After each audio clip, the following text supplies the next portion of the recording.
Story 1. My father is a park ranger.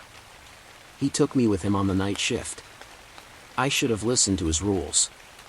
This is how the human mind works. When you're walking through a forest, you don't think too much. You just let the silence surround you, feel the soft breeze and the branches crack under your feet. It's in our nature to yearn for such scenery. No matter how much we thrive in busy, concrete-soaked cities, forests are always welcoming and refreshing to us. The air is clear and crisp, and daylight plays hide and seek through the tall branches. It's inspiring and beautiful. Sometimes, though, as you walk on your path, your mind begins to focus on small things, noises, gusts of wind, shadows in the trees. Such silence can be both welcoming and unsettling, depends on how you view it. Forests are double-sided coins. They hide you away from the tiring city landscape, but expose you to another environment. You're not in control anymore, because this is not your home.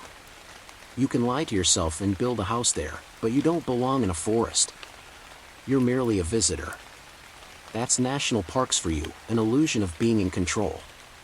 The fake freedom you feel when you walk on those marked paths and camp in the square assigned to you, when you think the silence around you is peaceful, but even the silence is an illusion. Visit a forest again, even when it's silent, is it, really? It's not. Complete, absolute silence means death. Fear it. My father taught me that. He's a park ranger, and he's been doing this job since forever. I wasn't much of a fan of national parks, especially because most of the time there's no service and the hikes are killing me. I'd rather enjoy nature by swimming in a lake or skiing. Why break your legs to end up to a high point, just to see a random valley? Not to mention the animals, they were everywhere, and the insects always got on my nerves. I never understood his love for the forest. I guess that was one of the reasons why he started telling me scary stories from his night shift. Looking back, they were obviously made up, but to younger me, they seemed believable. I used to think he was so brave for working the night shift. As I got older, I got into horror, and even if I didn't believe in his forest creatures anymore, I still liked the idea of spending the night in a small cabin in the middle of nowhere, just for that dose of adrenaline. When my father said he wanted to take me with him, I accepted immediately. I knew why he offered. See, over the past years, our relationship had taken a big hit. I guess I was growing up and he didn't know how to handle that. He'd become emotionally distant and seemed to repel any of my tries to open up to him. In return, I'd become uninterested and irritable. In the words of my mother, this would have been a fun way to bond, I guess. We arrived at the park around 9 p.m. His shift started at 10 p.m. and ended at 6 a.m. His Jeep pierced through the darkness and ventured into the woods. The headlights flashed the trees, turning them white against the black sky. I'd never been on this route, but, again, my visits to the park were rare. We drove for a while. Most of the time, people underestimate the size of national parks. It took us an hour and a half to get to the cabin, which wasn't even in the heart of the forest. I saw it, one single trace of humanity in the middle of nowhere, a tiny, wooden cabin with flickering light bulbs and watchdogs. Before we got out of the car, my father stopped me. Listen. There's some instructions you need to follow here. I know it might seem unimportant, but they're crucial. Then, he handed me a piece of paper. A list of handwritten rules. At first, they were ordinary. Don't go out alone in the park, don't leave food out, etc. I thought the rest of the rules had been put there just to freak me out. Dad, I'm not 12 anymore. You can't freak me out with this shit.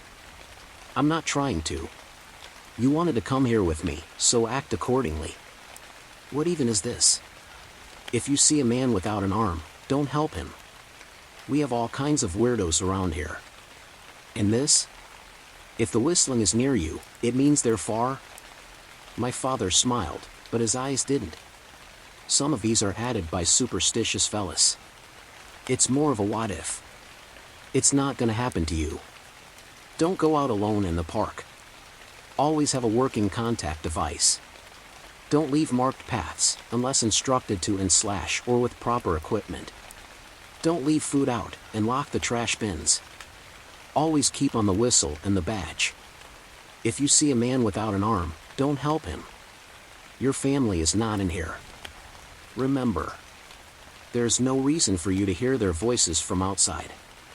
Lock your car doors, even when you are driving. Check the marks on the trees. There's only 3 types of marks, all triangles. Red, yellow, and green. Other marks are not ours. Don't follow them. If the whistling is near you, it means they're far. If it's far away, it means they're near. Beware of dead blue. What is dead blue? I asked. My father sighed. You know when you're out in the woods? When you think what you hear is silence, but you realize there's dozens of sounds around you, from birds to crickets to leaves rustling? Yeah. That's because there's no such thing as silence. Absolute silence. Never. There's always sound. Movement. Life. Dead blue is complete and utter silence. That's our, code name for it. Death-inducing silence. Unnatural. Right. And when that happens, it won't. But if it does? He paused, staring at the steering wheel. Then, his head turned to me. His eyes darted from mine to the window behind me. You leave. That being said, he got out of the car and I followed. The cabin was dusty and cramped. I couldn't understand how he could spend 8 hours in here. He had a small TV, but it wasn't working, a desk, and a mini fridge. You sit here all alone? I asked. Yeah. Why, that freak you out? Don't you get bored? Martin's post is 10 minutes away. Sometimes I just drive over. Nothing really happens out here anyway. My spot is pretty far from the campsites. I just have to patrol from time to time to make sure no one wanders off into the night, but that rarely happens. This is one of the wilder areas, less explored. You haven't explored it all? His eyes sparkled. Wouldn't be possible. So you don't know what's out there? That's the fun of it. You said you wanted adrenaline. There you go. I nodded. He opened the mini fridge and threw me some juice. Orange juice. I'd mentioned I liked this brand once, and he'd remembered. Maybe our relationship wasn't so bad. We sat next to each other in the small cabin. Dad locked it. I'm not gonna lie to you, most of the time I just sleep. Literally nothing ever happens. So you really didn't see any creatures out there, like the ones you told me about when I was little? I jokingly asked. The only creature out there is my manager, and I'd rather face a million cryptids than talk to him. I laughed. I leaned in to look out the windows. I can't see anything. Just my reflection. Want me to dim down the light? Yeah. He did, and darkness crept inside the tiny cabin. The woods became more prominent, more vivid. The light made by the moon was unbelievable, and the stars were actually visible, compared to the polluted city. The cabin was on a hill, propped up a tree, with a trapdoor and a ladder leading to our car. We could actually see above the tree line, into the valley. We spent the first hours talking. Somewhere around midnight, I began dozing off. I didn't want to, but I caved in and fell asleep with my head on the desk. He woke me up. I rubbed my eyes in confusion. What time is it? I got a call from Martin. Right. Who was Martin? I mumbled. The other one in the area. He says he got a call from the campsite, and someone's missing. We need to go search for him. We? As in us? Yeah. You'll stay in the back seat. I'm on the phone with Martin right now. I could hear Martin's muffled voice through the speaker. Wait, don't take the kid. Why not? He'll stay in the car. Paul, it could be one of those nights. We won't get out of the car. You can't guarantee that. Well, I can't leave him here. Alone. In the dark. A pause followed. Look, Paul, I understand you wanted to do a take your kid to work day, but I don't know about this one. It could be dangerous. We're literally just going to drive around for a bit. It's fine. Leave him in the cabin. Dad put his hand over one of the speakers, so I didn't understand what Martin told him. His eyes kept darting to the window behind me. He sighed. Martin will come pick me up. You are staying here, locked. Turn the lights off and wait for me to return. It's gonna take a minute and you'll be safe here. What? I'm not staying here alone. What did Martin tell you to change your mind? It doesn't matter. I'll return in maximum half an hour. You can go back to sleep if you want. Or I can call you and we can talk. I was afraid. Truly afraid. I did not want to show it, especially after I'd complained that nothing interesting happened around there, so I reluctantly agreed. My dad opened the trapdoor and climbed down the ladder, then his face disappeared into the darkness. I saw Martin's car pick him up and drive away. Silence followed. I wished I'd been home, in my bed. Instead, I sat stiff on the chair, and waited. And waited. I began imagining the worst. What if they'd crashed? What if a bear had found them? I didn't want to let my fear get the best of me, but I thought about his legends, and the set of rules. I hoped the writers were just paranoid. At around 2 a.m., I heard a knock on the trapdoor. I felt my chest tighten. Another knock followed. I wanted to respond, but something in me didn't allow me to. Then, I heard my dad's voice. Kev, open. It's cold out here. It echoed through the cabin. My eyes were dry from the lack of sleep, but my mind was fully awake. I stared at the phone. Then, at the trap door. Kev, open, please. I know you're there, I saw you at the window. I turned off the light, completely. I don't know why I had this urge, but if my dad could see me from the window, anyone could. Or anything. And I didn't like to be on display like that. You don't have a key? It locks from the inside. Shit, yeah. How is it? Did you find him? Yeah, we did. He was drunk off his ass. We helped him return to his friends. Could have been a lot worse. As I was talking to him, I searched for the keys in the drawer. It was strange, because I hadn't heard anyone climbing the ladder. Or seen Martin's car drive my dad back to the cabin. How did you get here, without Martin? What do you mean? Open up, Kev, I'm freezing.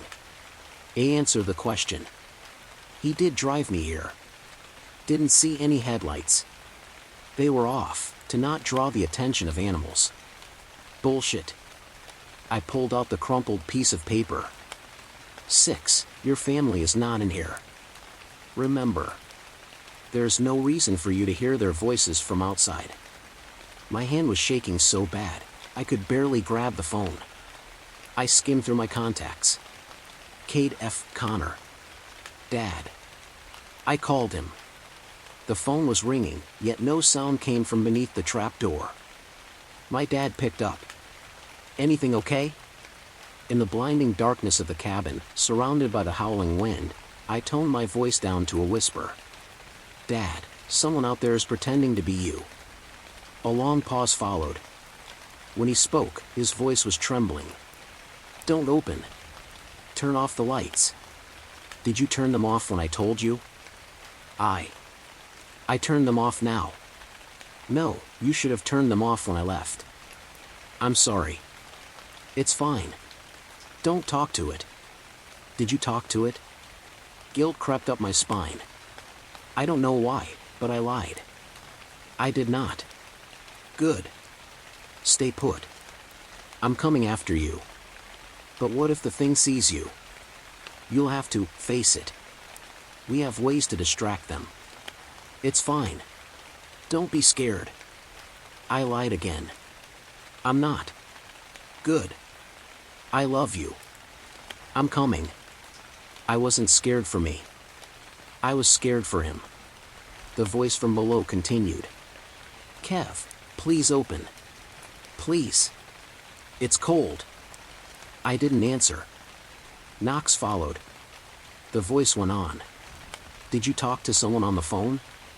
Kev, I lost my phone in the woods. Whoever is out there and has my phone is not me.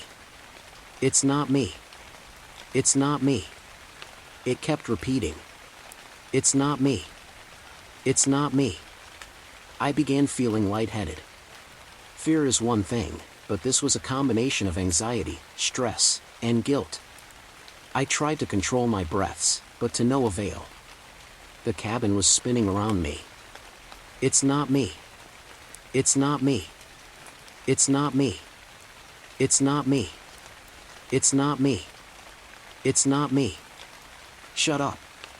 Shut up. And it did. Silence followed.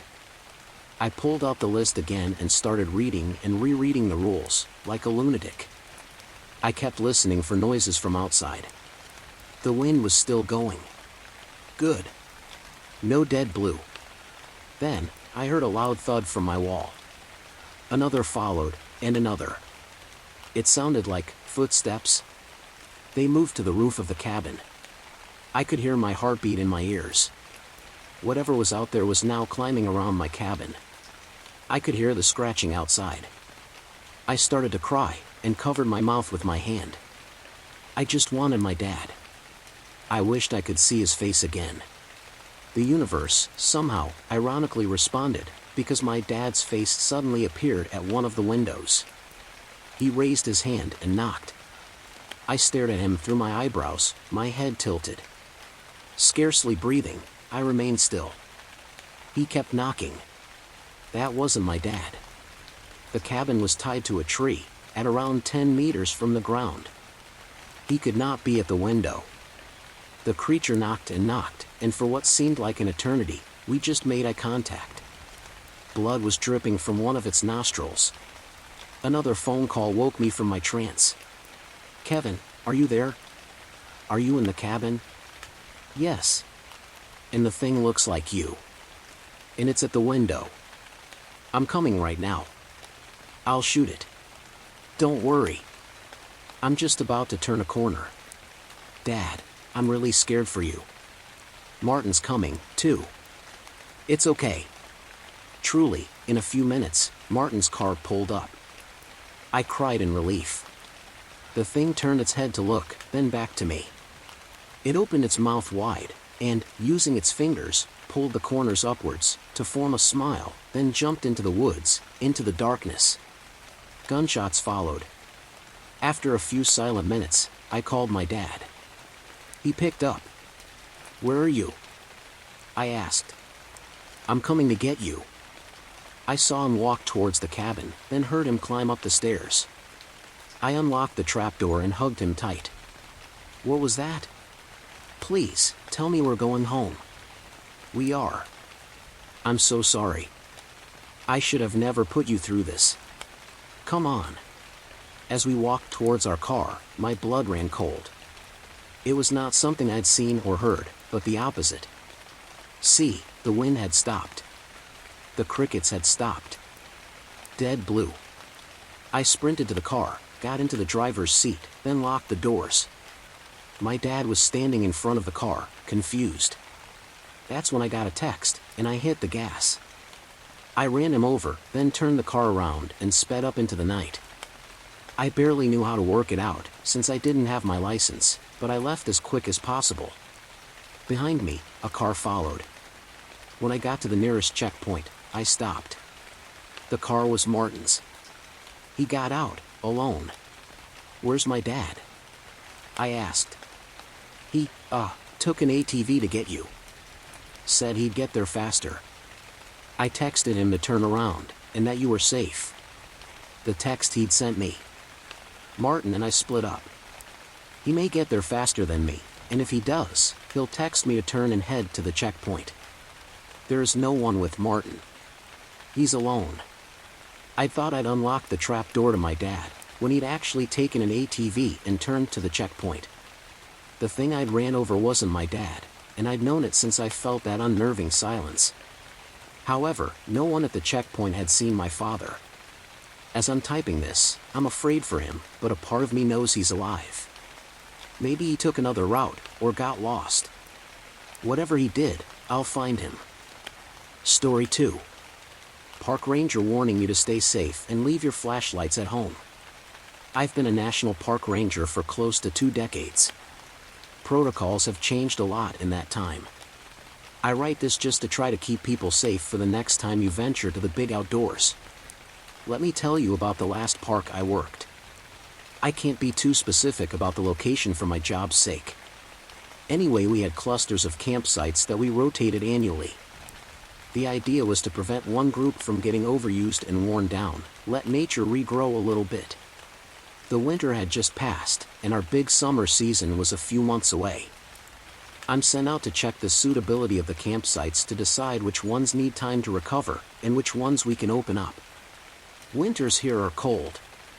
Not too many people camp during the winter aside from rugged masochists and Boy Scout troops led by people who believe they are rugged masochists. I didn't expect to find much out of the ordinary. The first site was clear and ready to go. As I'm trekking to the next site, I see what looks like some debris and junk down a ways in a river valley. Looks like some jackasses set up an unauthorized camp down there. Usually when that happens, they leave garbage and smoldering fires. This is going to be a pain to clear up. I approach, seeing the telltale wreckage of what must have been one hell of a party. Shit scattered everywhere, the skeletons of tents still raised up. And blood. I stop, and time stops with me. Pools of blood are spread out along the ground, next to signs of something heavy being dragged into the brush. I pull my radio off my belt and pause. I then pull my Glock 22 out of my holster and rack one round. I'm a certified law enforcement officer, but I haven't had to use my gun in a long time. I quickly look around for any movement, then get on my radio and call in for backup. While I wait, I listen. Silence. Silence in nature isn't good. Prey get quiet when they sense a predator. I hope all the birds are being still on my account. I edge forward slowly, looking for anyone or anything. A shredded plastic cooler. A tent that has been annihilated, with more blood splashed on the walls and inside. People died here. I know it. You can't lose that much blood and just walk off. But no people. Shreds of clothes, and a little viscera drawing all the goddamn flies here, but no people. I've seen bears rummage through camps and destroy anything that looked edible. There are wild hogs here that cut trails through the deep brush and are even more dangerous than the bears. But this isn't either of them. The devastation here, it's just too much. Some scourge of God came through here and just ripped everything to pieces. Finally backup arrives, and I'm sent to report to HQ. They even brought medics out here. I don't know why, there's no one here to save. One of the new recruits vomits at the scene. I'm glad to get the hell out of here. I get back and HQ is abuzz. Only 4 people work here, but calls are ringing, printers printing, and the air feels electrified. The manager sees me and signals me to his office. He's pale, ashen-looking with bloodshot eyes. I sit down by his desk, and he goes to the door and locks it. I've never seen him lock that door. He asks me what I saw. I tell him, uninterrupted. He looks even paler afterward, and his hands tremble a bit. There's a very long pause, and I expect more questions. He doesn't ask any. I leave, then hear the door lock behind me. After a few minutes I hear him call someone up, and a long low conversation ensues. I never see him again. Word comes down from on high. We're assigned a new manager, one who excels at what he calls crises. His first order of business, a controlled burn of the unauthorized camp and the sites closest to it. I'm not arguing, I watch the smoke rise in the distance and pray that's the end of it. New orders, relocate the existing campsites closer to HQ. Before we do that, we stake out a few trail cameras at the new locations just to make sure it's not in the middle of a nesting ground. We put up a few cameras pointed at the hog trails through the brush for good measure. A couple days pass, and we go out to collect the footage. The new manager takes it all and starts studying it in his office. A couple hours into reviewing, he freaks out. Starts screaming and yelling. Gets on the phone calling up the line spitting more obscenities. He spends the rest of the day and that night in the office, calling up specialists and planners. Next morning I show up for a meeting. Manager doesn't look like he slept. Massive changes afoot. He lays out our new plans, including massively bright lampposts circling the park border as well as floodlights around the ranger station. Campsites need to be moved even closer in. Clear lines of sight from the light, if possible. I butt in, telling him that defeats the point of going camping. If you're just going on a short walk through the grass, then setting up so close you can see the parking lot. He tells me to shut up, that it's just the start.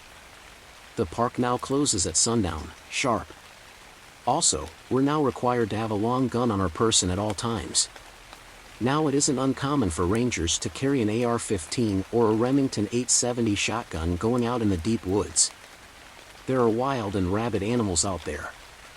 The real concern are massive pot growers. These aren't your chill neighbor who hides a few plants behind the tomatoes. They run the spectrum from large-scale suppliers who like their privacy and dislike law enforcement to anti-government crazies who think we have no right over them, the true patriots. Both groups have a few common points. They tend to be well-armed, they do not like lawmen, and they won't shy away from taking a pot shot at some dumb poor ranger who finds himself in their fields. Keep in mind Elliot Ness, Mr. I fought Al Capone and one got scare off busting up Appalachian moonshiners because they constantly sniped at him in the foothills. They shoot to kill. Those are the reasons we keep the big guns around. Not routine patrols. I drew the short straw and got the overnight shift. Manager tells me more changes to protocol will be listed when I return. Overnights used to be easy. Monitor the radios, bust up the parties if needed, check for poachers if they're operating nearby, make sure the forest doesn't burn down. I clock in and per instructions, go to the gun cage. Things have changed. Our shotguns have new rifled barrels, so they can handle the solid slugs we've been issued. That's the kind of firepower you want to take down a charging bear, God forbid you ever need it. The AR-15s have been stepped up too. The old 15-round magazines have been replaced by 30-round ones. Someone even snuck us in hollow point rounds. Makes no damn sense. Shooting in the woods you need full metal jacket ammo so the rounds don't go wild when they touch a twig. Hollow points just exist to do more tissue damage. This is ridiculous. This is overkill. We're not a war zone. We don't need this firepower. Next to the radio, there are new instructions. Now we're not allowed to directly respond to emergency calls. We can reply, figure out what the issue is, then we report to a new phone number I don't recognize. Time passes slowly tonight. I'm not even allowed to leave the building until sunup. A few uneventful nights pass. The new floodlights and lampposts are frying my eyes. It's so bright out there a blind man could see. A week later some kids roll into the lot. They grab their backpacks and start hiking up the ridge. I know what they're up to, no one has booked a campsite that night. Cheap young ones going on a campout that will be a raging party. I wait for the sun to go down, confirming they're not out for a day hike. I call my manager to report. He instructs me to call the new number. I report up to them now. A curt voice answers the phone. He asks my park, then pauses. He asks the issue. Bunch of kids on an unauthorized site, do I go break it up? I can see their campfire out the ridge right now. No. Do not leave the building. Do not attempt communication.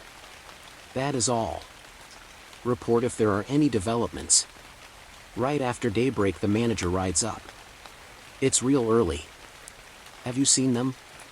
Did they leave? No, the car's still there. Let 'em rest, they're probably all hungover. He curses, non-stop. He then goes inside to make a call. I'm outside looking up the ridge when he exits the station. One AR-15 in his hand, another one strapped across his back. Glock on his hip. He marches single-mindedly toward his car. I try to ask him what in God's name he's doing, but he isn't listening or responding. He takes a jerry can of gasoline from his car and marches up the ridge. I yell after him, to no reply. I consider following him, but that doesn't seem like a good idea. I go back inside and call the number. The same curt voice. The same direct questions. Yeah, the manager went up to that campsite. Armed to the teeth, and carrying gasoline. What the fuck do I do? Stay there. Do not interfere. Backup is inbound. Report if there are any developments. About the same time I start to see smoke wafting off the ridge, 2 vans ride into the lot at a screaming speed. A dozen men, heavily armed and armored, exit quickly. I go out to check. Who are you guys? What's going on? The men are all lined up with that impeccable military precision. One of them, a commander, I assume exists the vehicle last. He says, "Which direction did he go?" "I mean, he's up there." I point at the increasing smoke. The men fan out and start jogging up the ridge. I hear rifles cocking as they leave. I try to shout after them, but no response. I look at the vans they came in. Large, nondescript. They just say DOI response team on the side. Half an hour later they return, dragging the manager with them. He is bound in zip ties. He screams, "I did what needed to be done. Trust me. It's worse than they thought. We can't stop this. Burn it all." They throw him in the back and sedate him. The commander approaches me, my neck hairs bristle in cold fear. I need to see the office. All computers and anything with a hard drive is coming with me. He mentioned videotapes. I need those too. I unlock the doors and they ransack the place. Everything gets taken. Printed reports from the last few years disappear into those vans. The videotapes get bagged up and held by the commander himself. He studies the gun cage. "Cute. You're out of your league." He scoffs. Finally, they found everything they looked for. The commander tells me, "Call the number. Tell them it's contained. You need a new superior. Also, don't talk about this to anyone." They leave, and just on cue the fire brigade and a few news vans show up. The fire is contained, the news reports say. Rumors of missing campers are unsubstantiated at this time. Still, the rumors alone are enough to scare of this season's campers. The quick change-up of managers is chalked up to bureaucracy. The press dies down after a week or two. The new manager is very good at dealing with them. Thankfully, with no new campers and our now even shorter open hours, we can get more work done around here. Rebuilding the station took some time, and we just set up the new campsites. They're practically spitting distance from the station. Nothing dramatic happens for a few days. Then on a whim, the manager tells us to set up some cameras around the station and the campsites. There's usually so much human activity around here, all you see are some raccoons, maybe the rare hungry bear, but we humor him and set them up all around. Couple of days pass, we collect the footage. I play poker with one of the rookies while the manager watches hours of footage of an empty but brilliantly illuminated parking lot. Then he gets to the footage around the station. Screams come from the office. We barge in and he's stamping on the camera hard drives, gibbering things I can't understand. Along the lines of, "Told me it was clean, safe. No recent activity. Bullshit here, I'm not gonna do it." He barks at us to leave. Later he makes a call. Rookie goes up to the door and listens in. Rookie comes back reporting. Yeah, he's demanding a transfer. Says they lied to him. Something about they didn't do their jobs properly. He's not prepared or equipped here. Then I just heard the phone click and some sobbing. Hours later, my manager exits the office. His shoulders are slumped, defeated. We cut our hours even further, practically open on weekends only. We'll have a full staff ready those days, but a skeleton crew the rest of the time. Campers are required to check into one of the closest sites. No campsite and they're told to leave. We are not authorized to leave the station after dark under any circumstances. In an emergency, do not call 911, call the number and do exactly what they say. We draw straws for who gets overnight shifts. Why we need to stay overnight if we can't do anything is beyond me. I asked the manager about it and he just said that standard protocol is to have someone on hand to report any irregularities overnight. I have to work my overnight shift. I keep my phone close, the number dialed in, ready if I need to call. It is a bad night. I just wind up pacing around with my shotgun, glancing into the bright floodlights, trying to see what's past them. I hear crickets, and it relaxes me. Prey is quiet when predators are around. It is a long night. The next night, my manager draws the short straw. He seems resigned. In the end, we all have to take a turn. He brings the brightest damn tactical flashlight I've ever seen. Said he bought it just because he's afraid of the dark. He isn't really. He's afraid of the things in the dark. I get a phone call at 3 a.m. It's him. Get over here now. And bring guns. Wah. You have a damn arsenal. Now. Oh, I swear to God I fucked up. Oh man, I think they're attracted to the light. I called that number and all they said was backup would be here in the morning. Oh fuck goddamn. I hear the piercing staccato of gunshots. A pause. More gunshots. Screaming. Scuffling. The line goes dead. I call the number. A new terse voice answers. Look, I work at Park. I just got off the phone with Dot. I just spoke with. What can you report? Something bad happened. It's serious. I heard gunshots. We will have backup there as soon as possible. Did he say anything else? Yeah, he said he thought they were attracted to the light. Doesn't make sense to me. Interesting. Thank you for your report.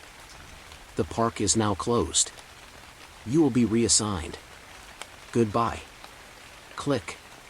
Officially, the park was closed to be scheduled for a controlled burn, let the old trees die and make room for new ones. There was nothing in the official report about what happened to the manager on duty. The public understanding was bureaucracies need to be shaken up on occasion. No one asked any more questions. I get transferred to a new park, halfway across the country. Change of scenery and beautiful. They've got some odd rules here too. Don't go far after dark, and don't carry a flashlight. I'm concerned about why. Why can't you use a flashlight at night when you need one? They won't tell me. Be safe, everyone. Story 3. Why I quit my job as a park ranger. Hello everybody, my name is Denver Dark. I'm 19 years old, fresh out of high school, working as a park ranger at Caledon State Park in Virginia. My job is pretty easy. I don't usually patrol the park. My job is to sit in a radio room and wait for people to call in if they need assistance. This can range from someone needing the bathroom door unlocked to a drunken fight. A couple of months ago though, I had an encounter with some type of creature or maybe even an alien, I'm not sure at this point. This forever scarred me and I will always be paranoid of the forest. It was a normal evening at the park. I looked over at the clock on my desk as it clicked over to 6 p.m. Well, here goes to another night by myself, I said out loud as I saw all of the other park rangers packing up to leave. Another hour passed and as I was eating my dinner, static started coming through the radio. After a couple of seconds of just the static, a girl's voice started to come through. Hello? Hello? Is anyone there?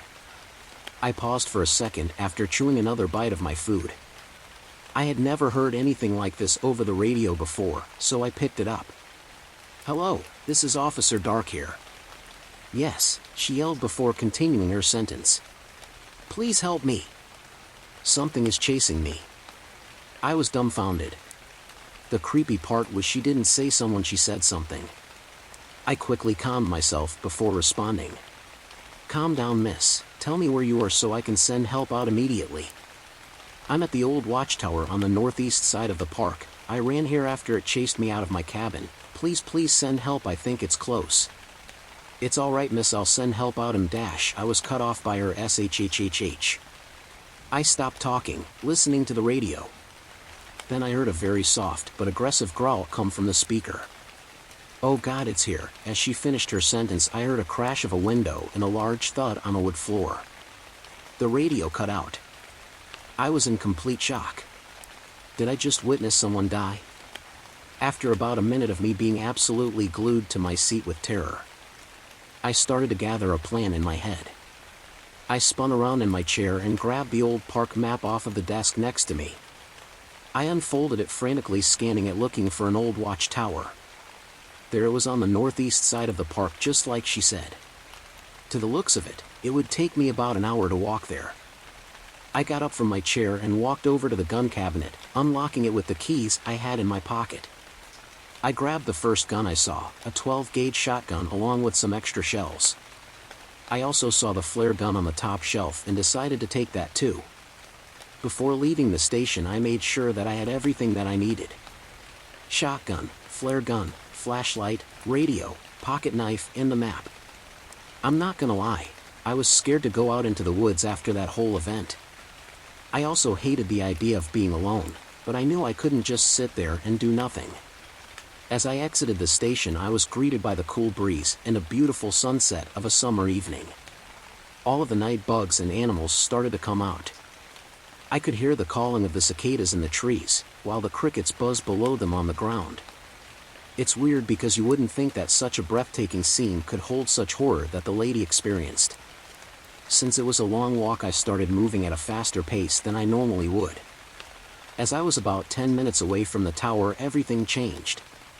Once an amazing sunset now turned the forest into a pitch black that no person could see into, along with the deafening sound of silence as the cicadas and crickets stopped chatting. This was extremely odd. I had been in this forest many times at night and nothing like this had ever happened. A few more minutes of walking later and I saw the old watchtower. It was about 70 feet tall or so with a hut at the top of it. The watchtower had seen its better days. The wood looked very old, with it being damp and cracked in many spots.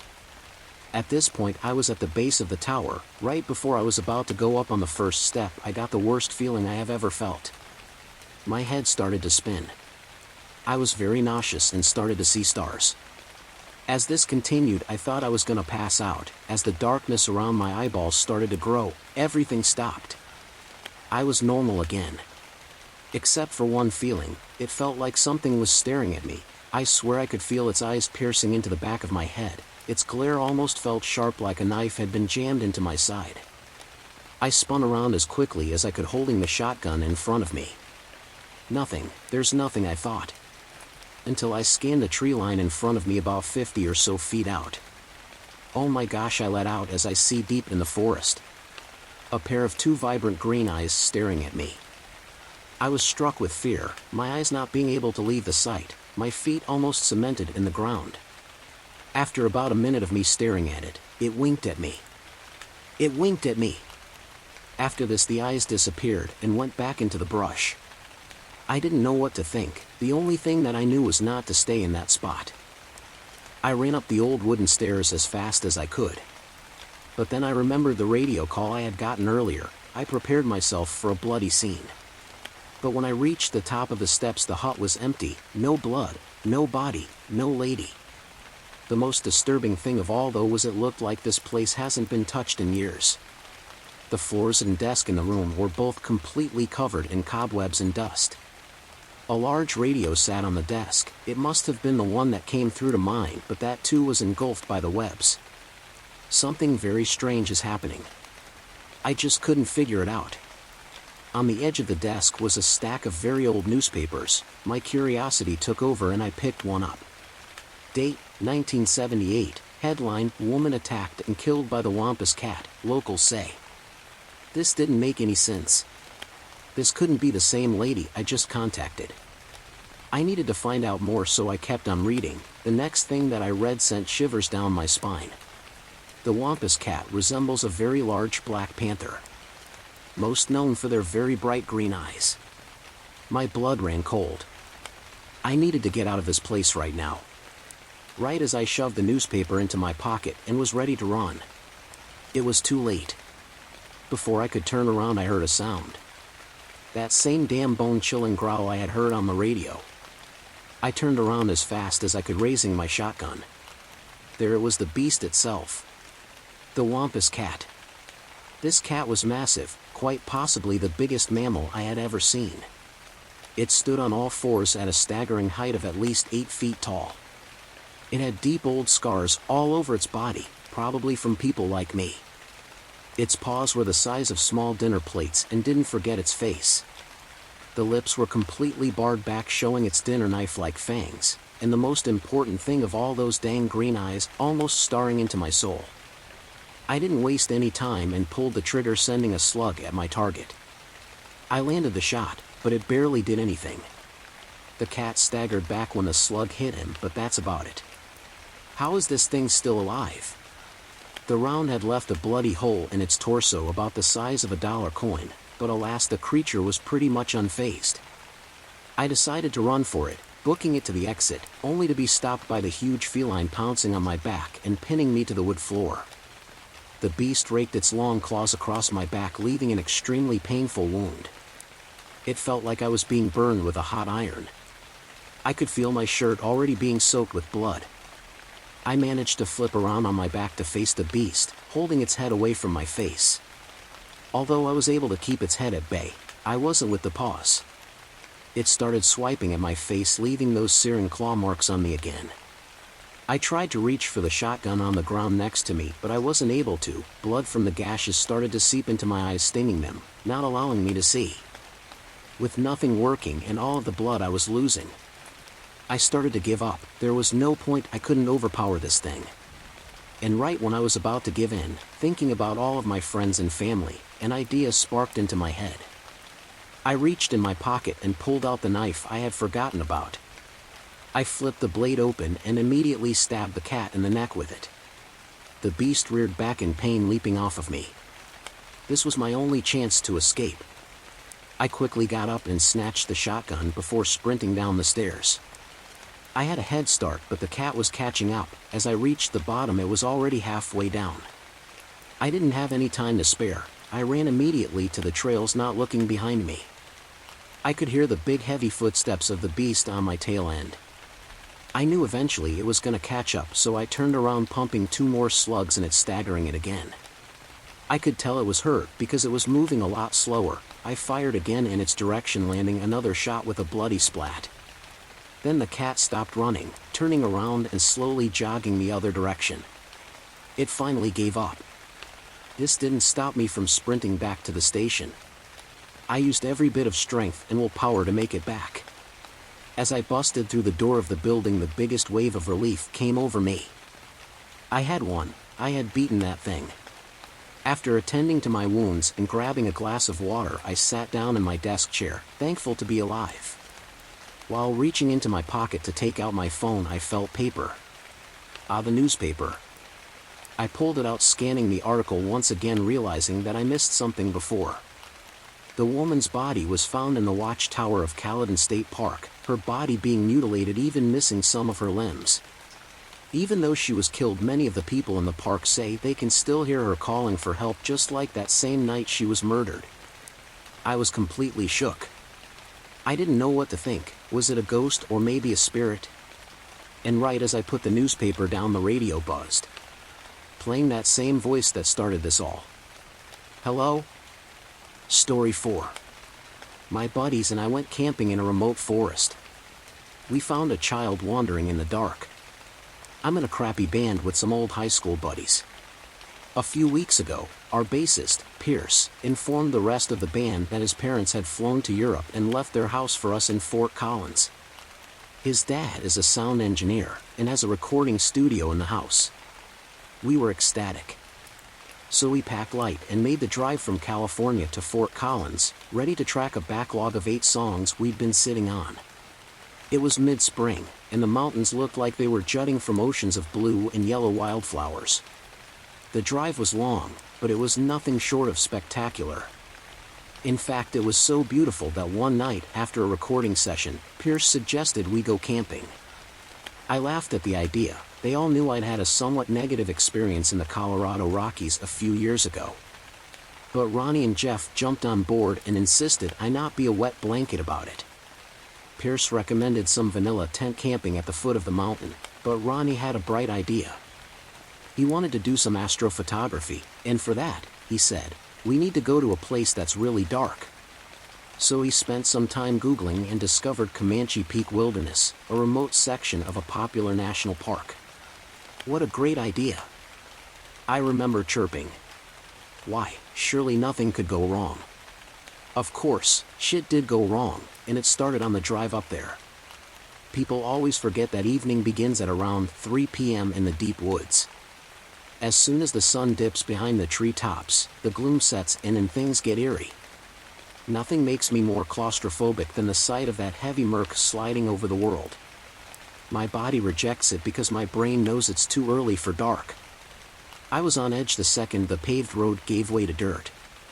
The other thing people forget is just how loud the woods are at times, and how silent they become at others.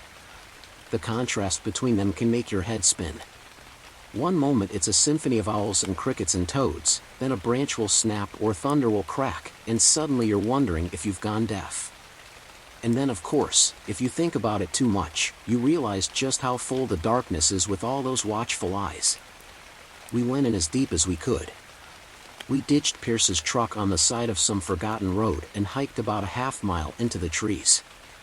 There was no trail. We followed the GPS to a tiny lake nestled somewhere uphill, where Ronnie could set up his cameras and get a clear view of the sky. We hadn't crossed a solitary soul after entering the preserve a few hours prior, and I felt apprehensive about the fact that no one knew where we were. By dusk we'd set up the 2 tents Pierce had borrowed from his parents. We made a small bonfire pit between them, and strung all our food up in the trees like you're supposed to. Ronnie set up his cameras along the shore, and then we waited for nightfall. My anxiety worsened as darkness ate away at the sky. The guys didn't notice, they drank and smoked and carried on. And right when the world went black, leaves began to crunch in the distance behind our tents. A girl emerged from the tree-line and stopped at the edge of our little clearing. This girl was probably 8 years old and wore a white dressing gown, like she'd just woken up.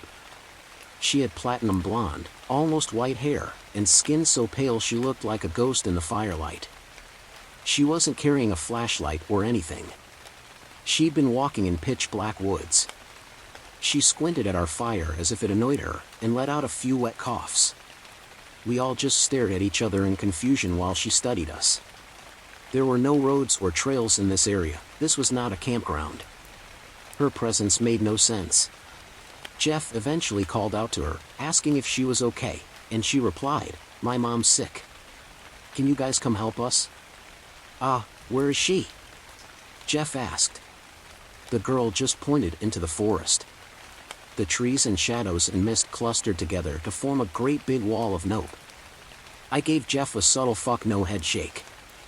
I might be a coward, but I'm not about to get disappeared by some malevolent wood pixie.